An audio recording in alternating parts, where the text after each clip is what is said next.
વિષયાભિમુખ કૌશલ્ય વિશે ડોક્ટર અક્ષય સાગર મહેતા, નિલેશભાઈ ચાપાનેરી અને એમની ટીમે ખૂબ સરસ સમજ આપી. હવે આપણે પ્રશ્ન પ્રવાહિતા કૌશલ્ય વિશે શ્રી જગદીશભાઈ પટેલ અને બનેસિંહ ગઢવી પાસેથી વિસ્તૃત માહિતી મેળવીએ. માઇક્રો ટીચિંગમાં પ્રશ્ન પ્રવાહિતા કૌશલ્ય વિશે જાણીએ. પ્રશ્ન પ્રવાહિતા કૌશલ્ય એટલે શું? પ્રશ્ન પ્રવાહિતા કૌશલ્ય માં જ એનો અર્થ છે પ્રશ્નોનો પ્રવાહ. વર્ગ શિક્ષણ કાર્ય કરતી વખતે શિક્ષક અસ્ખલિત રીતે પ્રશ્નો પૂછતો હોય છે અને અપેક્ષિત ઉત્તરો મેળવતો હોય છે, તો આને આપણે પ્રશ્ન પ્રવાહિતા કૌશલ્ય તરીકે ઓળખીએ છીએ. વર્ગ શિક્ષણ કાર્ય કરતી વખતે કેવા પ્રશ્નો શિક્ષકે પૂછવા જોઈએ? તો વર્ગ શિક્ષણ કાર્ય કરતી વખતે શિક્ષકે ટૂંકા પ્રશ્નો પૂછવા જોઈએ, સ્પષ્ટ ઉત્તર મળે તેવા પ્રશ્નો પૂછવા જોઈએ, ભાષાકીય રીતે શુદ્ધ હોય તેવા પ્રશ્નો પૂછવા જોઈએ, વાક્ય રચના સરળ હોય તેવી રીતે પ્રશ્નો પૂછવા જોઈએ. તો પ્રશ્ન પ્રવાહિતા કૌશલ્યમાં મિત્રો શિક્ષકે એક ઉત્તરવાળા ભાષાકીય શુદ્ધ પ્રશ્નો પૂછવા જોઈએ. હવે પ્રશ્નોના પ્રકાર વિશે જોઈએ તો પ્રશ્ન પ્રવાહિતા કૌશલ્ય વખતે પણ પ્રશ્નોના પ્રકાર ખૂબ અગત્યના છે. તો શિક્ષક જ્યારે કામ કરતો હોય વર્ગ શિક્ષણમાં એને પડઘા પ્રશ્નો વિશે એને જાણતો હોવો જોઈએ. પડઘા પ્રશ્નો એને ન પૂછવા જોઈએ. કેમ ન પૂછવા જોઈએ? કે પડઘા પ્રશ્નમાં શિક્ષક વિધાન કરે છે ને તરત જ પછી પ્રશ્ન પૂછે છે. જેમ કે ગુજરાતનું પાટનગર ગાંધીનગર છે, પછી પ્રશ્ન પૂછે છે કે ગુજરાતનું પાટનગર કયું છે. એ જ રીતે સૂચનશીલ પ્રશ્ન ન પૂછવા જોઈએ. સૂચનશીલ એટલે કે પ્રશ્નમાં જ જવાબનું સૂચન થયેલું હોય. જેમ કે ગુજરાતની નદી તાપી છે, મોટામાં મોટી નદી તાપી છે કે નર્મદા, તો આવા પ્રશ્નો ટાળવા જોઈએ. અટકળ પ્રશ્નો ન પૂછવા જોઈએ. એ જ રીતે અનિશ્ચિત ઉત્તરો મળતા હોય એવા પ્રશ્નો પણ ન પૂછવા જોઈએ. તાલીમાર્થી મિત્રો, તો પ્રશ્ન પ્રવાહિતા કૌશલ્યમાં જ્યારે આપણે શૈક્ષણિક કાર્ય કરતા હોઈએ ત્યારે આ બધી બાબતો ધ્યાનમાં રાખવા જેવી છે. પ્રશ્ન પ્રવાહિતા કૌશલ્ય વખતનો શૈક્ષણિક ચોક્કસ ઉદ્દેશ છે, તો તમે એના ફાયદાથી પણ વિદિત થતા જાઓ. તો પ્રશ્ન પ્રવાહિતા કૌશલ્યના ઘણા ફાયદા છે. જેમ કે શિક્ષક વિદ્યાર્થીની વિચાર શક્તિનો વિકાસ થાય છે, એનો તર્ક અનુમાન વગેરે વિકસે છે, એ પોતે શિક્ષક સાથેની આંતરક્રિયામાં જોડાય છે, વર્ગ વ્યવહાર ચેતનવંતો અને જીવંત બને છે. તો આમ પ્રશ્ન પ્રવાહિતા કૌશલ્યને લીધે અનેક ફાયદાઓ થાય છે. તો ચાલો હવે આપણે પ્રશ્ન પ્રવાહિતા કૌશલ્યની અંદર નિરીક્ષણ પત્રકને જોઈએ.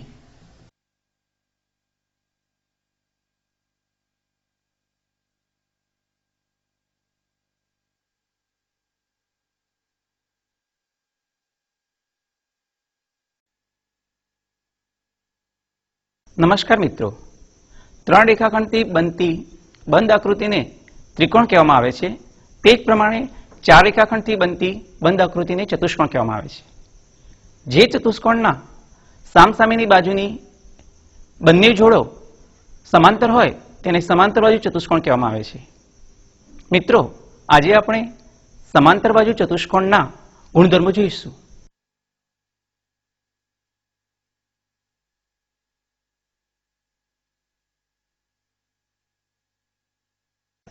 મિત્રો, આકૃતિમાં સમાંતર બાજુ ચતુષ્કોણ દર્શાવેલો છે, તે જોઈને તમારે પ્રશ્નોના જવાબ આપવાના છે. ચતુષ્કોણના શિરોબિંદુઓ કયા કયા છે? બોલો જોઈએ બેન.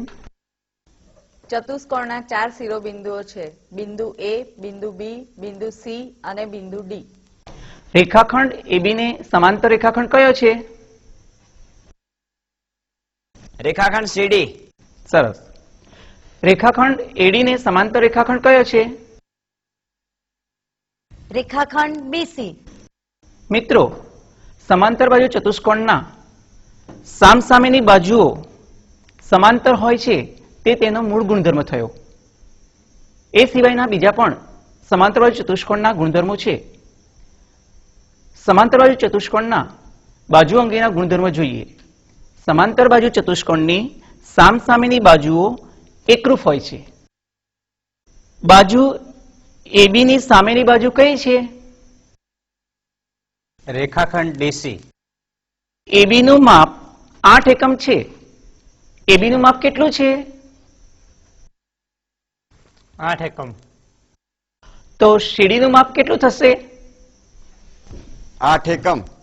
સરસ. મિત્રો, આપણે સમાંતર બાજુ ચતુષ્કોણની બાજુ અંગેનો એક ગુણધર્મ જોયો. હવે આપણે સમાંતર બાજુ ચતુષ્કોણના ખૂણાઓના ગુણધર્મ જોઈશું.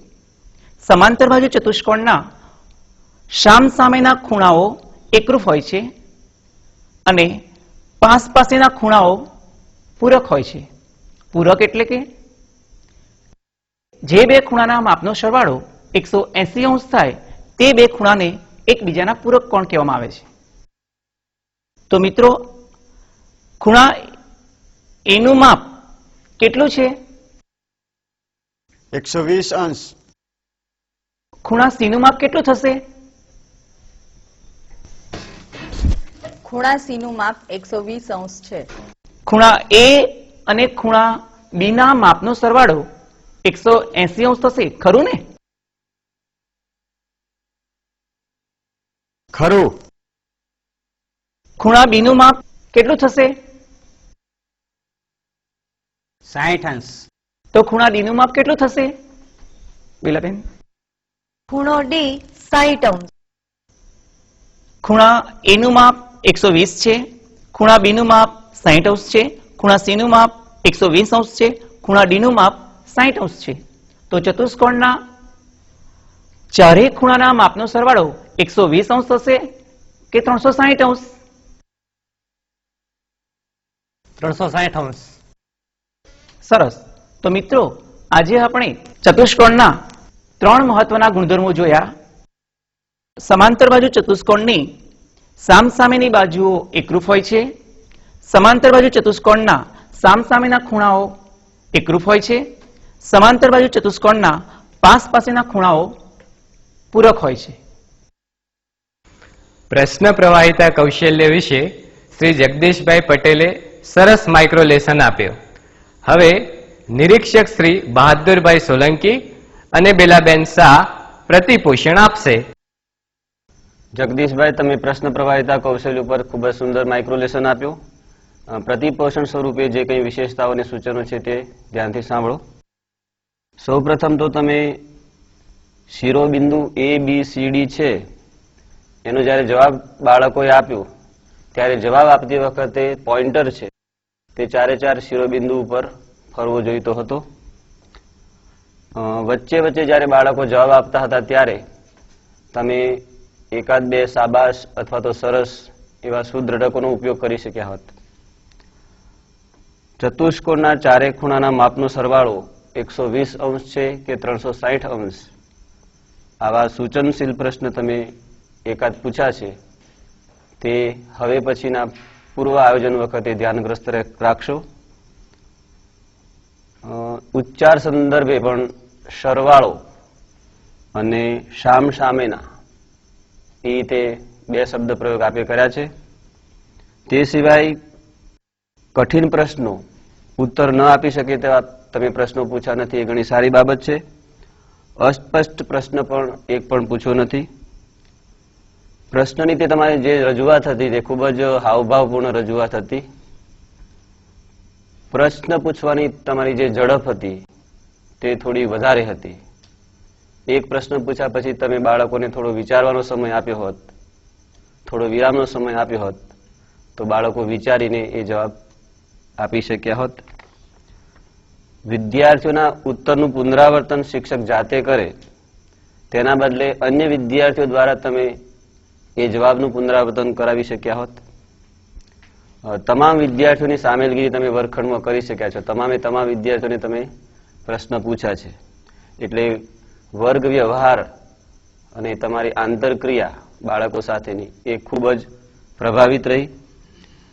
મોટાભાગના પ્રશ્નો અસંદિગ્ધ હતા, એ પણ ઘણી સારી બાબત છે કે જેનો જવાબ એક અને માત્ર એક જ આવતો હોય તેવા પ્રશ્નો હતા. પોઇન્ટરનો ઉપયોગ તમે કર્યો એ ઘણી સારી બાબત છે. વિદ્યાર્થીઓ સાથે તમારો આઈ કોન્ટેક્ટ રહી શક્યો એ પણ વર્ગ વ્યવહાર માટેનું એક સબળ માધ્યમ છે. તો સૂચનશીલ પ્રશ્ન એકાદ બે આપશ્રીએ પૂછ્યા છે અને એક પડઘા પ્રશ્ન પૂછ્યો છે. દાખલા તરીકે રેખાખંડ AB નું માપ 8 એકમ છે. રેખાખંડ AB નું માપ કેટલું છે? આવા પડઘા પ્રશ્નો વર્ગ શિક્ષણ કાર્ય દરમિયાન શિક્ષકે ન પૂછવા જોઈએ. આ બધી બાબતોને પુનઃ આયોજન કરીને પુનઃ શિક્ષણ વખતે તમે એને સામેલ કરશો તે ખૂબ જ જરૂરી છે. જગદીશભાઈ, તમે પ્રશ્ન પ્રવાહિતા કૌશલ્ય ઉપર સરસ પાઠ આપ્યો. અહીંયા તમે 13 જેટલા પ્રશ્નો પૂછ્યા, જેમાં ભાષાકીય દ્રષ્ટિએ પ્રશ્નો સ્પષ્ટ અને ટૂંકા હતા. દરેક પ્રશ્ન મુદ્દા સાથે પણ સુસંગત હતા અને તમારી પ્રશ્ન પૂછવાની જે રીત હતી એ પણ સારી હતી. પરંતુ કેટલીક બાબતો જે ખાસ ધ્યાન પર લેવા જેવી છે એ મેં અહીંયા નોંધી છે. તો બાળકો જ્યારે જવાબ આપે ત્યારે એ જવાબ પૂરા વાક્યોમાં સ્વીકારો, એ ખાસ આગ્રહ રાખવો. બીજું કે બાળકો જ્યારે સાચો જવાબ આપે છે તો તેમના જવાબને તમે થોડુંક તમારા ચહેરા ઉપર સ્મિત રાખીને સ્વીકારો, જેથી બાળકોને થોડુંક પ્રોત્સાહન મળી રહે. પ્રશ્નના સ્વરૂપની દ્રષ્ટિએ જોઈએ તો સોલંકીભાઈએ વાત કરી તમને કે એક બે પડઘા પ્રશ્ન તમે પૂછ્યા. બીજો એક પ્રશ્ન તમે આવો પૂછ્યો કે ખૂણો બી અને ખૂણા એ ના માપનો સરવાળો 180 થશે, ખરું ને? આવું સમર્થન પ્રશ્ન ટાળવા વર્ગખંડમાં. બીજો તમે એક અસ્પષ્ટ પ્રશ્ન પણ પૂછ્યો કે બાજુ રેખાખંડ AB ની સામેની બાજુ કઈ છે, આવું પણ ન પૂછવું. અહીંયા તમે એક પ્રશ્ન એવો પણ લીધો છે કે સમાંતર બાજુ ચતુષ્કોણના ચારે ખૂણાના માપનો સરવાળો 180 થશે કે 360, આવો જવાબ પણ ન લેવો જોઈએ. અહીંયા તમે સૂચન કરી દો છો બાળકને, બરાબર? તો આટલી બાબતો ખાસ ધ્યાન પર લેવા જેવી છે. અહીંયા એક વધુ બાબત એ છે કે જ્યારે પ્રશ્ન પૂછો છો ત્યારે યોગ્ય શબ્દો ઉપર ભાર આપો. કે તમે એની બાજુઓ પૂછવા માંગતા હોય તો બાજુ ઉપર થોડીક ભાર આપો, ખૂણા પૂછવા માંગતા હોય તો ખૂણા ઉપર. આ રીતે જગદીશભાઈ, હવે પછી જ્યારે તમે પુનઃ શિક્ષણ આપો ત્યારે આ પ્રતિપોષણમાં જે કંઈ સૂચનો અપાયેલા છે એ સૂચનોને ધ્યાનમાં રાખી અને પુનઃ શિક્ષણનું આયોજન કરશો.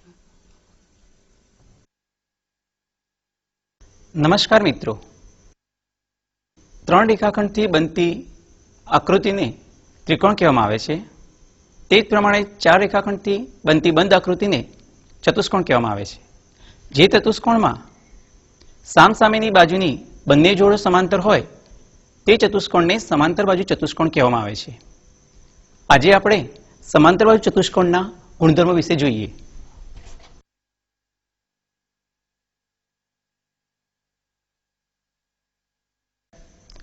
આકૃતિમાં સમાંતર બાજુ ચતુષ્કોણ દર્શાવેલો છે.